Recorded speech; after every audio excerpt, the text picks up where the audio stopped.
네, 반갑습니다.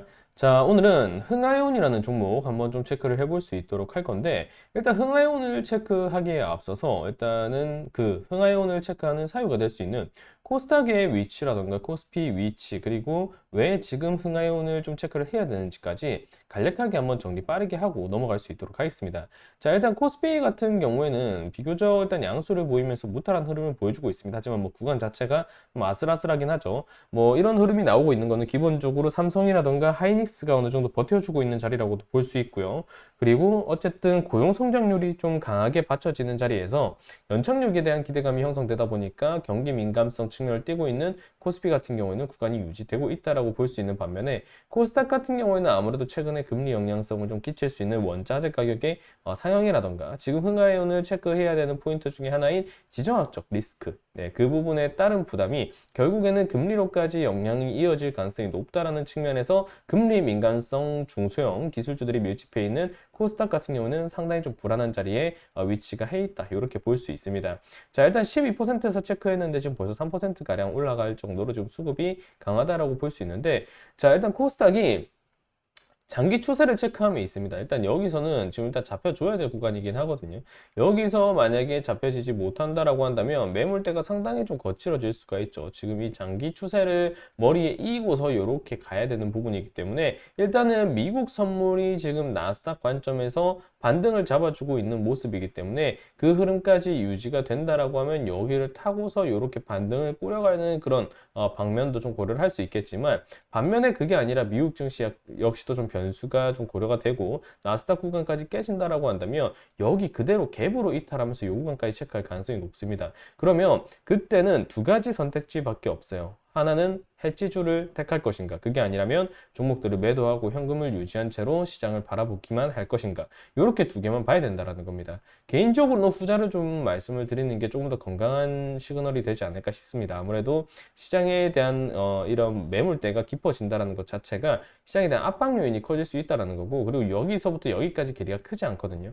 혹시나 여기서 기술적 반등이라던가 그런 흐름이 나온다라고 한다면, 그리고 이미 이런 2022년 그리고 2023년 8월에서 10월 부근에 지정학적 리스크에 따른 급락이 나온다라고 하더라도 빠른 반발 매수세가 유입되면서 시장의 랠리를 이어갔던 효과까지도 이미 학습이 어느 정도 되었다라고 볼 수 있는 부분이기 때문에 급작스러운 반등까지 고려한다라고 하면 지금 해지조를 굳이 택하는 것보다는 아무래도 현금성을 좀 많이 확보하신 상태에서 좀 시장을 관망하시는 게 더 좋은 전략이 되지 않을까 싶습니다. 하지만 그럼에도 굳이 시장을 노리고 싶다라고 하신다라고 하면 차라리 지금처럼 흥하해온 고점 부담이 좀 있는 것 아니냐 생각하실 수 있는데, 차라리 이런 종목들이 지금은 대응하기가 더 쉽습니다.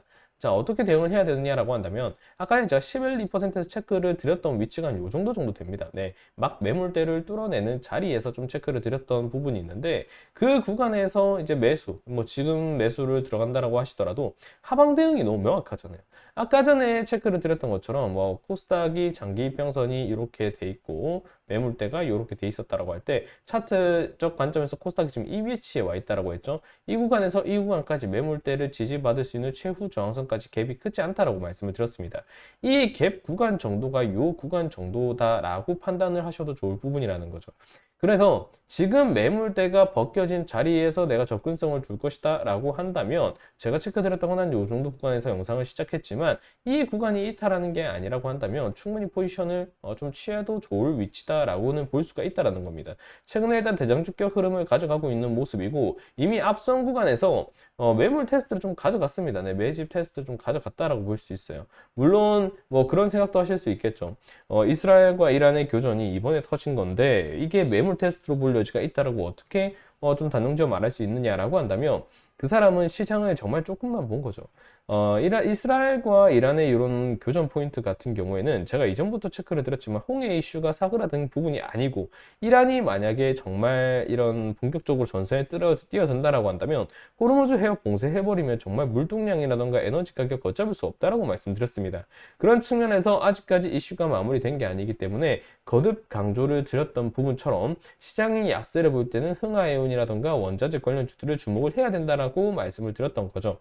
그런 측면에서 본다라고 하시면 왜 이게 매집 테스트로 이어졌던 것인가, 물량 테스트로 이어졌던 것인가 라는 부분에 대한 해석은 제가 말씀을 드리지 않아도 충분히 가능하실 겁니다. 일단은 60일선 기준으로 일단 물량 테스트가 한 차례, 두 차례, 세 차례 정도 이어졌다라고 볼 수 있고요. 이후에 강한 거래 대금이 이란의 이런 공습과 관련해서 분위기가 형성이 되면서 일단은 체크가 되었습니다. 그리고 매물대를 뚫어주기 위한 테스트 역시도 한 차례 형성이 되었다라고 볼 수가 있는 부분이고요.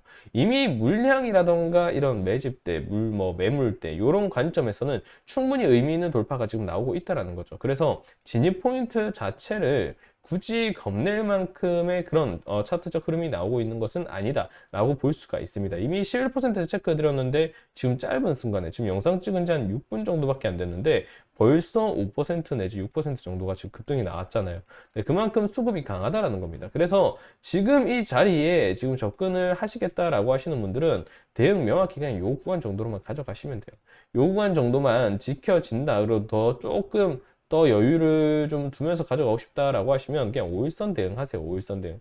네, 그렇게 가져가시는 게 제일 지금은 괜찮습니다. 어쨌든 2022년 그리고 지난해 8월에서 10월 지정학적 리스크로 인한 급락 이후에 물론 그때는 이란이 뭐 나올 거다 말 거다 뭐 이런 얘기가 많았던 시점이라서 뭐 다른 요인으로 볼 수도 있겠지만 급락이 나온 이후에 이게 해소가 되면서 혹은 해소가 되지 않더라도 어느 정도 시장의 영향성이 좀 자제가 되면서 시장의 영향성이 좀 떨어지기 시작하면서 역사적 신고가를 오히려 역으로 뽑아낸 시장이라는 게 학습이 될 부분이기 때문에 어느 때보다 시장의 조정은 곧 기회다라고 인식이 되는 게 강한 시점이라고 볼 수 있습니다. 그래서 하방에 대한 대응점을 좀 명확히 가져가는 게 중요하다라는 측면에서 차라리 해지주를 노릴 것 같으면 지금처럼 그냥 탄력이 강한 종목을 그냥 애초에 노리는 게 상당히 의미가 있을 수 있다. 이렇게 좀 보시면 되겠습니다. 차라리 뭐 종가에 매수로 들어가는 것도 괜찮을 수 있겠죠. 뭐 어찌되었든 종가의 이 자리가 중요하다라고 본다면 종가의 이 자리를 지켜주는지 유무를 좀 판단하시고 들어가시는 것도 뭐 나쁜 전략은 아닐 수 있다. 이렇게 한번 정리를 드릴 수 있겠습니다. 자, 오늘은 시장이 상당히 좀 지저분하게 많이 흘러가고 있는 상황에서 웬만하면 관망을 하시는 게 좋겠지만 굳이 시장 내에 좀 주도성이 있는 종목을 노린다라고 하시면 해주주 측면에서 흥하이온과 같은 차라리 자리가 명확하게 만들어진 이런 종목을 노리는 게 낫다라는 측면에서 한번 말씀을 좀 드려보았습니다. 지금도 수급이 상당히 좀 강하게 들어오고 있는 모습인데 일단 이런 장일수록 또 특징이 하나 있습니다. 이런 장일수록 시간애가 의미가 없어집니다. 시간애가 의미가 없어지기 때문에 시간애가 뭐 오르든 내리든 이런 거에 좀 신경 쓰지 마시고 시간애가 차라리 많이 올랐다라고 하면 무조건 시초 대응하신다라고 생각을 하시면서 좀 이번 주는 방향성을 유지하시면 좋을 것 같습니다. 자, 오늘은 영상 그럼 여기서 마무리 드릴 수 있도록 하겠습니다. 네, 그럼 저는 또 다음 영상에서 인사드리도록 하겠습니다. 감사합니다.